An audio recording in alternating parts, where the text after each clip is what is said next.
আমাদের উভয় শিল্পীর বন্ধনা প্রার্থনা ইতিমধ্যেই শেষ হয়ে গেছে।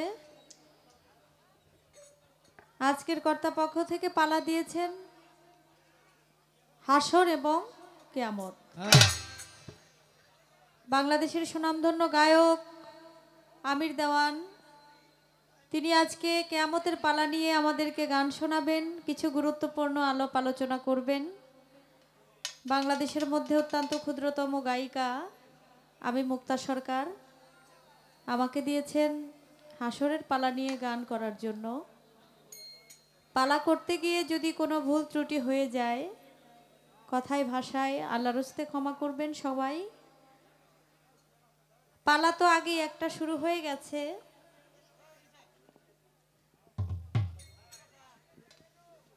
বন্দনা করেছি। বন্দনার মধ্যে একটা অন্তরা, যেদিন আসবে কালো সমন কেউ পারবে না করতে বারণ, মানিবে না সরকারের দোহাই।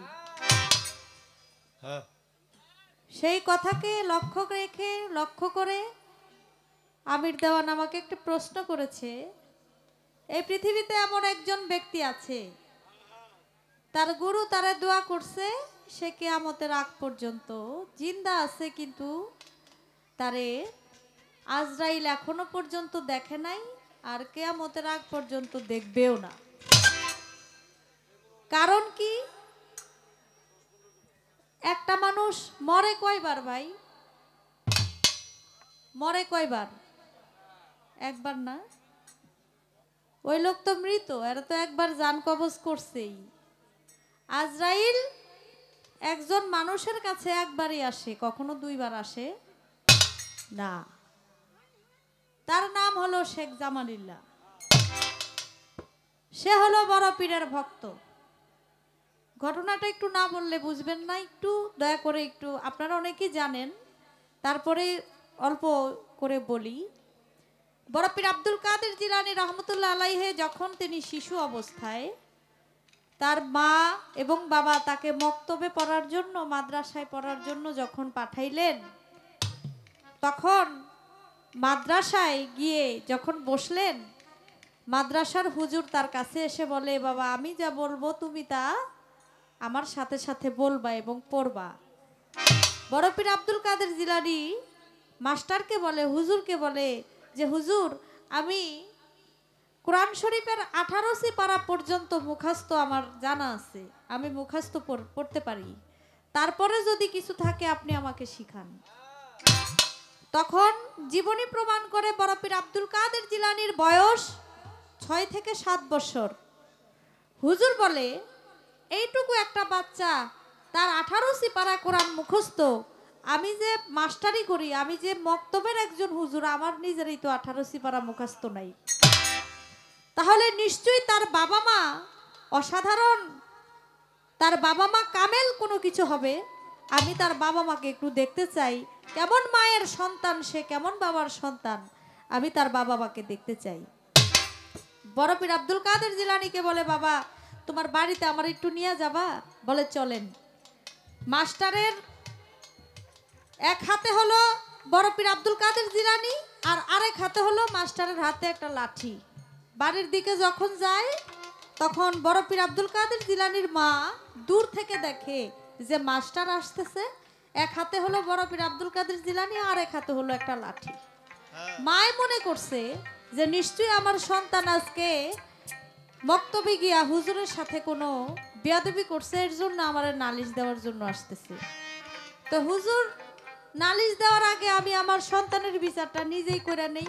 মায়ও একটা হাতে লাঠি নিয়ে দিছে বড় পীরের ধাওয়ানি। আর বড় পীর যখন বুঝতে পারলো যে তার মা তাকে মারার জন্য আসতেছে, বড় পীর মাস্টারের হুজুরের হাত থেকে ছুঁইটা একটা কবরস্থানের ভিতর দিয়া দৌড়াইতে লাগলো। ছোট ওই কবরস্থানের ভিতরে 450 মুদ্দার ছিল, মারা গেছিল, তারা তাদের কবর হয়ে গেছে। ওই কবরের মাঝখান দিয়া যখন বড় পীর দৌড়াইতেছে, আর পিছন থেকে এক একটা কবর থেকে মুদ্দার লাঠি ছোটা নিয়ে তারা উঠা দাঁড়ায় গেছে। বড় পীরের মা এই ঘটনা দেখা দাঁড়ায় গেছে, দাঁড়ায় বলতেছে, বাবা তুমি একটু পিছনের দিকে তাকাও, দেখো তুমি দৌড়াইতেছো, কবরের যত মানুষ, মরা মানুষ আছে সবাই দাঁড়ায় গেছে। বরফির পিছন দিকে চায় দেখে ঘটনা সত্য, কবরবাসী যারা সবাই লাঠি ছোটা নিয়ে দাঁড়াই গেছে। এখন বরফির আব্দুল কাদের জিলানী বলে, এই কবরবাসী, তোমরা যে যার কবর থেকে আসছো সবাই কবরে চলে যাও, আমার মা আমাকে শাসন করার জন্য আসছে। সবাই গেছে, একটাই যায় না। বরফির কয়, কি ব্যাপার? সবাই আমার হুকুম মেনে চলে গেছে কবরে, তুমি যাইতেছো না, কারণ কি? কয়, বরফির আপনার উসিলাই যেহেতু আমি জিন্দা হয়ে গেছি, আমি আর কবরে যাইতে চাই না। কবরের মধ্যে এত যন্ত্রণা, এত মাইর, এত গুরুজের পার আমার আর সহ্য হয় না, আমি আর যাইতে চাই না। আমারে আপনি দোয়া করে দেন, আমারে আপনি মুরিদ করেন। বড় পীরে তারে মুরিদ করছে, নাম দিছে শেখ জামালিল্লাহ। দোয়া করছে যে তুমি কিয়ামতের আগ পর্যন্ত জিন্দা থাকবা, কিন্তু তোমারে কেউ দেখবে না, তবে তোমার একটা ডিউটি আমি দিয়া যাই।